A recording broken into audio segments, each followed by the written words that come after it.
សប្បាយធ្លាប់មានម្ដាយថ្នាថ្នមថែតែពេលនេះអ្វីគ្រប់យ៉ាងផ្លាំងប្រែកូនយោមអត់ហើយព្រោះតែបាយពីម៉ែហើយស្រណងគ្រាដៃកមសតរួមគ្នាអ្នកម៉ែមិនដែលរញរី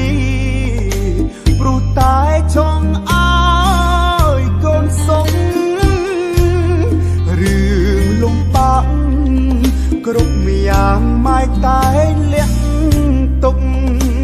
មិនចង់ឲ្យកូនកាត់ទុកចង់ឃើញតែកូនញញឹមទឹកភ្នែកហូរព្រួនតែនឹកអ្នកម្ដាយកូនសែនស្រណោះសោកស្ដាយអាណិតអ្នកម្ដាយខ្លាំងណាស់ម៉ែតែក្រោកឈររីរាំងរកគ្រប់អុំស័កជាតិនេះរូបកូនចុងពាក់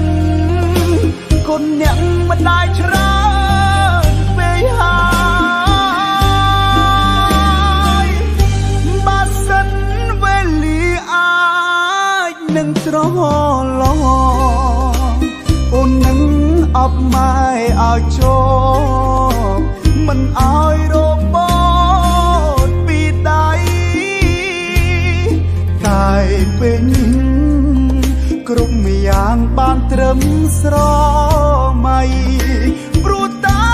រូបអ្នកម្ដាយនេះឆ្ងាយឃ្លាតគ្មានថ្ងៃជួ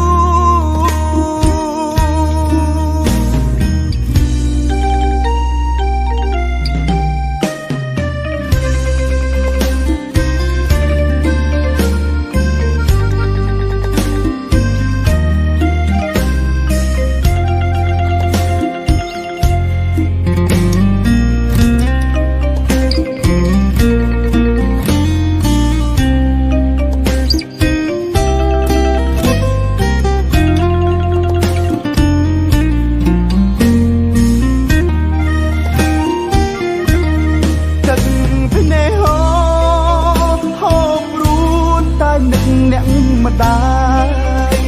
កូនសែនស្រណោះសោកស្ដាយអាណិតអ្នកម្ដាយខ្លាំងណាស់ម៉ែតែក្រោកឈររីរាំងរកគ្រប់អុំស័កជាតិនេះរូបកូនចុងពាក់កូនអ្នកម្ដាយច្រើនពេកហើយ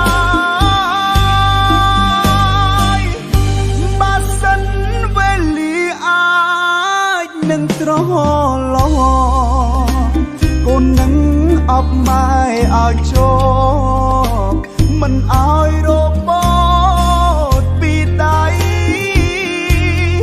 តែពេលនេះគ្រប់យ៉ាងបានត្រឹមស្រមៃព្រោ